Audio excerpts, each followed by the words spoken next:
اگر آپ ایک سوور کو نہلا دھلا کر اس پر خوشبو لگا کر اور خوبصورت ربن باندھ کر اپنے ڈرائنگ روم میں بٹھا دیں تو کیا وہ بدل جائے گا؟ نہیں، کیونکہ اس کی اصل فطرت تو وہی رہیں گی۔ جیسے ہی اسے باہر جانے کا موقع ملے گا وہ پھر اسی جگہ جائے گا جہاں اس کا دل چاہتا ہے۔ صرف ظاہری تبدیلی کافی نہیں، اصل ضرورت دل کی تبدیلی ہے۔ اور ہم میں سے بعض لوگوں کی حالت بھی ایسی ہی ہے۔ ہم نے اپنی ظاہری زندگی میں کچھ تبدیلیاں تو کی ہیں تاکہ کچھ سماجی معیاروں یا ان باتوں کے مطابق ہو جائیں جو ہم سے ہماری کلیسیاؤں میں توقع کی جاتی ہیں، لیکن اندر سے ہم کبھی نہیں بدلے۔ اور یہی بات یسوع نکودیمس کو سمجھا رہے تھے۔ انہوں نے فرمایا، نکودیمس، تمہیں اندر سے بدلنے کی ضرورت ہے اور یہ کام صرف روح القدس ہی کر سکتا ہے۔ تمہیں اوپر سے نئی پیدائش پانا ضروری ہے۔ یہ خدا کا ایک مافوق الفطرت کام ہے۔ روح القدس آپ کو آپ کے گناہ کا احساس دلاتا ہے۔ وہ آپ کے دل کو بے چین کرتا ہے کہ آپ نے خدا کے خلاف گناہ کیا ہے۔ پھر روح القدس آپ کو نئی زندگی بخشتا ہے۔ یہی وہ وقت ہوتا ہے جب آپ نئے سرے سے پیدا ہوتے ہیں۔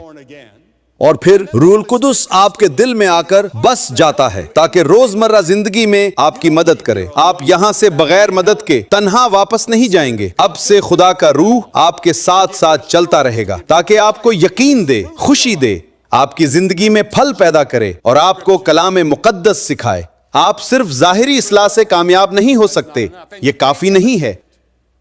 اور نہ ہی صرف مسیح کی نقل کرنا کافی ہے۔ بہت سے لوگ سمجھتے ہیں کہ اگر وہ یسوع کی طرح زندگی گزارنے کی کوشش کریں گے تو وہ نجات پا لیں گے، لیکن حقیقت یہ ہے کہ ہم اپنی طاقت سے اس معیار پر پورا نہیں اتر سکتے جو یسوع نے سکھایا۔ ہمیں صرف ایک مثال نہیں بلکہ ایک نئی فطرت اور خدا کی قوت کی ضرورت ہے۔ میں ایک واقعہ سناتا ہوں۔ بہت سال پہلے اوکلاہوما کا ایک شادی شدہ جوڑا مائی فیئر لیڈی دیکھنے کے لیے نیو یارک سٹی گیا، لیکن جب وہ وہاں پہنچے تو معلوم ہوا کہ اس کے تمام ٹکٹ کئی ماہ پہلے ہی فروخت ہو چکے تھے۔ وہ پریشان ہو گئے کیونکہ انہوں نے اپنے دوستوں کو بتایا تھا کہ وہ یہ مشہور ڈرامہ دیکھنے جا رہے ہیں۔ پھر انہوں نے کہا، اب ہم کیا کریں؟ ہمارے سب دوست جو گھر پر ہیں یہی سمجھیں گے کہ ہم نے مائی فیئر لیڈی دیکھ لی ہے، ورنہ ہمیں شرمندگی ہوگی۔ پھر انہیں ایک اچھا خیال آیا۔ وہ گئے اور انہوں نے ایک کتاب خریدی جو $1 میں ملتی تھی اور جس میں اس ڈرامے کی ساری کہانی لکھی ہوئی تھی۔ پھر وہ تھیٹر کے باہر انتظار کرتے رہے یہاں تک کہ لوگ باہر آنے لگے۔ جب لوگ باہر آنے لگے تو انہوں نے زمین پر پڑے ہوئے آدھے پھٹے ٹکٹ بھی اٹھا لیے جو دروازے پر کاٹے گئے تھے۔ پھر وہ اس ڈرامے کے گیت گنگنانے لگے اور جب گھر واپس پہنچے تو ان کے پاس اس کی کہانی والی کتاب بھی تھی اور آدھے پھٹے ہوئے ٹکٹ بھی۔ سب لوگوں نے یہی سمجھا کہ انہوں نے واقعی وہ ڈرامہ دیکھ لیا ہے، لیکن حقیقت یہ تھی کہ انہوں نے صرف اس کی نقل کی تھی، اس کا تجربہ نہیں کیا تھا۔ اور شاید آپ میں سے بعض کی حالت بھی ایسی ہی ہو۔ آپ مذہبی زبان جانتے ہیں، روحانی گیت گا سکتے ہیں اور دعائیں بھی کر سکتے ہیں، لیکن اصل سوال یہ ہے، کیا آپ واقعی یسوع کی صلیب کے قدموں میں آئے ہیں؟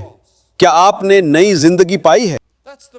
یہی پیغام یسوع نکودیمس تک پہنچانا چاہتے تھے۔ نئی پیدائش کا مطلب ہے کہ خدا آپ کو ایک نیا دل اور نئی روح عطا کرتا ہے۔ پولس رسول اسے مردوں میں سے زندہ ہونا اور نئی مخلوق بن جانا کہتا ہے۔ پرانی چیزیں جاتی رہیں، دیکھو سب کچھ نیا ہو گیا۔ پترس اسے الہی فطرت میں شریک ہونا کہتا ہے اور یوحنا اسے موت سے زندگی میں داخل ہونا قرار دیتا ہے۔ نئی پیدائش انسان کی سوچ، دل اور پوری زندگی کو بدل دیتی ہے۔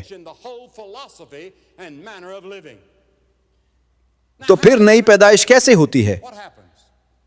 اس میں ایک راز پوشیدہ ہے۔ یسوع نے فرمایا، ہوا جدھر چاہتی ہے چلتی ہے، تم اس کی آواز سنتے ہو لیکن نہیں جانتے کہ وہ کہاں سے آتی ہے اور کہاں کو جاتی ہے۔ ہم ہوا کو نہیں دیکھتے لیکن اس کے اثرات ضرور دیکھتے ہیں، درختوں کو جھکتے ہوئے، گرد و غبار کو اڑتے ہوئے اور شاخوں کو ہلتے ہوئے دیکھتے ہیں۔ اسی طرح نئی پیدائش کا کام بھی روح القدس کرتا ہے۔ ہم اسے اپنی آنکھوں سے نہیں دیکھتے لیکن اس کی تبدیلی کے اثرات زندگی میں نمایاں نظر آتے ہیں۔ اور میرے خیال میں جسمانی پیدائش کی مثال یہاں پوری طرح لاگو ہوتی ہے۔ دیکھیں، جسمانی پیدائش کا آغاز حمل ٹھہرنے کے لمحے سے ہوتا ہے، پھر 9 مہینے کی نشو و نما کا وقت آتا ہے اور اس کے بعد اصل پیدائش ہوتی ہے۔ اب ممکن ہے آج رات آپ بھی ان مرحلوں میں سے کسی ایک میں ہوں، شاید یہ آپ کے لیے روحانی آغاز کا لمحہ ہو، یا شاید آپ ابھی نشو و نما کے مرحلے میں ہوں، یا شاید آج واقعی آپ کی نئی پیدائش ہو جائے۔ صرف روح القدس ہی اس سوال کا جواب دے سکتا ہے، یہی اس کا راز ہے۔ اس میں ایک ایسا بھید ہے جسے میں پوری طرح آپ کو سمجھا نہیں سکتا، اور یسوع نے بھی نکودیمس کو یہ بات پوری طرح سمجھانے کی کوشش نہیں کی۔ اسی لیے ہمیں ایمان کے ساتھ مسیح کے پاس آنا ہوتا ہے، کیونکہ ہمارے محدود ذہن لامحدود خدا کو پوری طرح نہیں سمجھ سکتے۔ ہم بچے جیسے سادہ ایمان کے ساتھ یسوع مسیح پر بھروسہ کرتے ہیں اور خدا نئی زندگی عطا کرتا ہے، اور اس نئی پیدائش کا آغاز خدا کے کلام کو قبول کرنے سے ہوتا ہے۔ پہلا پطرس 1:23 میں لکھا ہے کہ ہم خدا کے زندہ اور ہمیشہ قائم رہنے والے کلام کے وسیلہ سے نئے سرے سے پیدا ہوتے ہیں۔ پھر رومیو 10 میں لکھا ہے کہ ایمان سننے سے پیدا ہوتا ہے اور سننا مسیح کے کلام سے۔ آج آپ خدا کا کلام سن رہے ہیں اور یہی روحانی سفر کا پہلا قدم ہے۔ خدا نے اپنے کلام اور اس کی منادی کے سے ان لوگوں کو نجات دینے کا ارادہ کیا ہے جو ایمان لاتے ہیں، اور اگرچہ دنیا کو یہ بات عجیب لگے، لیکن خدا کا کلام دلوں کو چھوتا ہے اور زندگیاں بدل دیتا ہے۔ یہ کوئی عام کتاب نہیں ہے، یہ خدا کا زندہ اور قدرت رکھنے والا کلام ہے جو دلوں کو چھوتا ہے، زندگیوں کو بدلتا ہے اور انسان کو خدا کے قریب لے آتا ہے۔ اور پھر روح القدس کا کام ہے، جیسا کہ میں پہلے بیان کر چکا ہوں، وہ گناہ کا احساس دلاتا ہے، اور جب وہ آئے گا تو دنیا کو گناہ، راست بازی اور عدالت کے بارے میں قائل کرے گا۔ پھر روح القدس ہمارے اندر آ کر ہمیں بدل دیتا ہے، وہ ہماری خواہشات، سوچ اور زندگی کی سمت کو نیا کر دیتا ہے۔ پرانی چیزیں جاتی رہتی ہیں اور سب کچھ نیا ہو جاتا ہے۔ بائبل کہتی ہے، کیا تم نہیں جانتے کہ تم خدا کی ہیکل ہو اور خدا کا روح تم میں بستا ہے؟ اب سوال یہ ہے، کیا خدا کا روح القدس آپ کے اندر رہتا ہے؟ اگر آپ کو اب بھی شک ہے اور آپ یہ پروگرام دیکھ رہے ہیں تو اسکرین پر دیے گئے نمبر پر کال کریں۔ ایک مشیر آپ کی رہنمائی کرے گا تاکہ آپ یقین سے جان سکیں کہ آپ نئی پیدائش پا چکے ہیں۔ کیا آپ کو بائبل میں نعمان کی کہانی یاد ہے؟ نعمان شام کی فوج کا عظیم سپہ سالار تھا، اس کے پاس عزت، اختیار اور کامیابی سب کچھ تھا، لیکن وہ کوڑی تھا۔ وہ جانتا تھا کہ ایک دن اسے سب کچھ چھوڑنا پڑے گا، اور وہ ایک ایسے شخص کی طرح زندگی گزارے گا جسے لوگ دور رہنے کو کہیں، کیونکہ وہ کوڑی تھا۔ اور اس نے اسرائیل کی ایک چھوٹی لونڈی لڑکی سے سنا کہ اسرائیل میں ایک عظیم نبی ہے جو اسے شفا دے سکتا ہے۔ پھر وہ اپنے بادشاہ کے پاس گیا اور بادشاہ نے کہا، اگر اسرائیل میں کوئی تمہیں شفا دے سکتا ہے تو ضرور جاؤ، اور وہ چلا گیا۔ اور جب کئی تجربات کے بعد آخر کار وہ اس نبی کے پاس پہنچا تو نبی نے اس سے کہا، یردن میں جا کر 7 بار ہوتا لگا اور 7ویں بار کے بعد تم شفا پا جاؤ گے۔ نبی خود اس سے ملنے کے لیے باہر بھی نہ آیا، بلکہ اپنے خادم کے ذریعے ایک سادہ سا پیغام بھجوا دیا۔ یہ بات نعمان کے لیے بہت حیران کن اور کسی حد تک توہین آمیز تھی، کیونکہ وہ ایک عظیم سپہ سالار تھا اور توقع رکھتا تھا کہ نبی خود آ کر اس کا استقبال کرے گا۔ یہ سن کر نعمان غصے میں آ گیا اور دل ہی دل میں سوچنے لگا کہ یہ کیسا طریقہ ہے، لیکن اس کے ایک وفادار خادم نے نرمی سے اسے سمجھایا اور کہا، جناب، اگر نبی آپ کو کوئی مشکل یا بڑا کام کرنے کو کہتا تو آپ ضرور کرتے۔ اب جب اس نے صرف یہ کہا ہے کہ یردن میں جا کر غسل کریں تو کیوں نہ ایک بار آزما لیا جائے۔ آخر کار نعمان نے اپنے خادم کی بات مان لی اور یردن کے دریا پر گیا۔ اس نے چند بار ہوتا لگایا مگر اسے کوئی خاص فرق محسوس نہ ہوا۔ وہ مایوس ہونے لگا اور سوچنے لگا کہ شاید یہ سب بے فائدہ ہے۔ تب اس کے خادم نے اسے یاد دلایا، جناب، نبی نے خاص طور پر 7 بار ہوتا لگانے کو کہا تھا، ابھی آپ نے مکمل طور پر اس ہدایت پر عمل نہیں کیا۔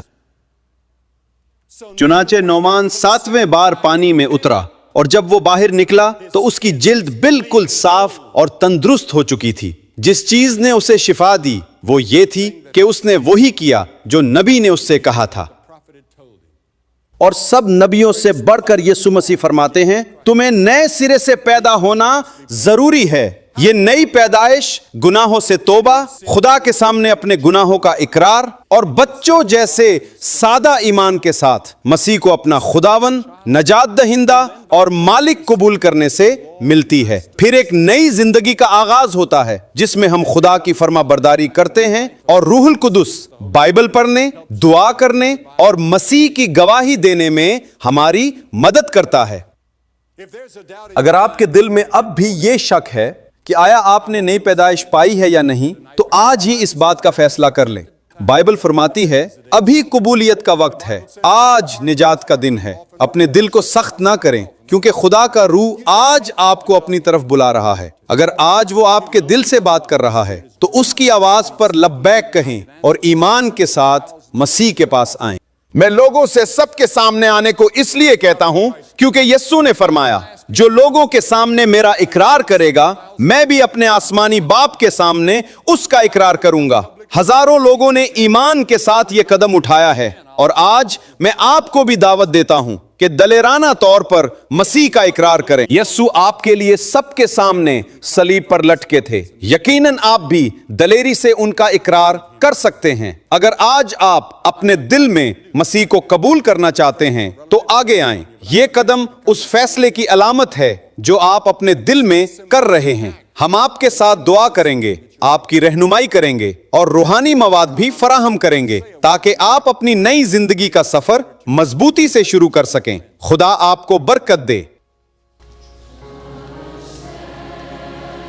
کتنی خوبصورت بات ہے کہ آج کی رات آپ کی نئی زندگی کی شروعات بن سکتی ہے۔ آپ پوچھتے ہیں کیسے؟ بس ایک قدم اٹھائیں، اپنی اسکرین پر موجود نمبر پر رابطہ کریں یا ہمیں لکھیں اور اپنے دل کی خواہش سے آگاہ کریں۔ ہم آپ کو ایسا روحانی مواد فراہم کریں گے جو آپ کے ایمان کو مضبوط کرے اور یسوع مسیح کے ساتھ نئی زندگی کے سفر میں آپ کی مدد کرے۔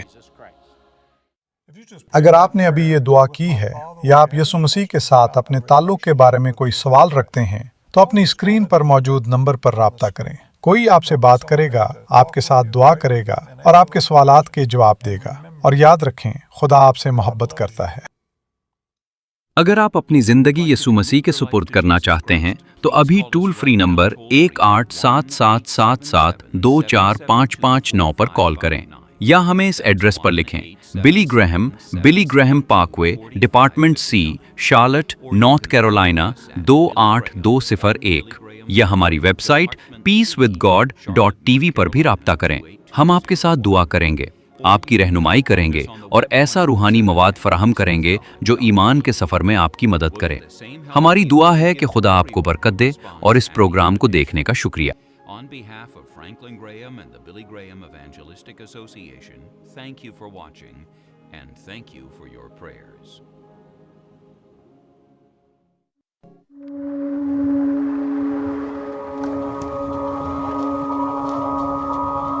میدان جنگ کی طرف تارکی کے اندر کبھی بھی کہیں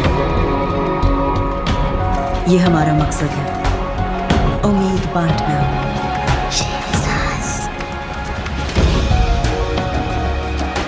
The Billy Graham Evangelistic Association ہمیشہ خوشخبری لاتے ہوئے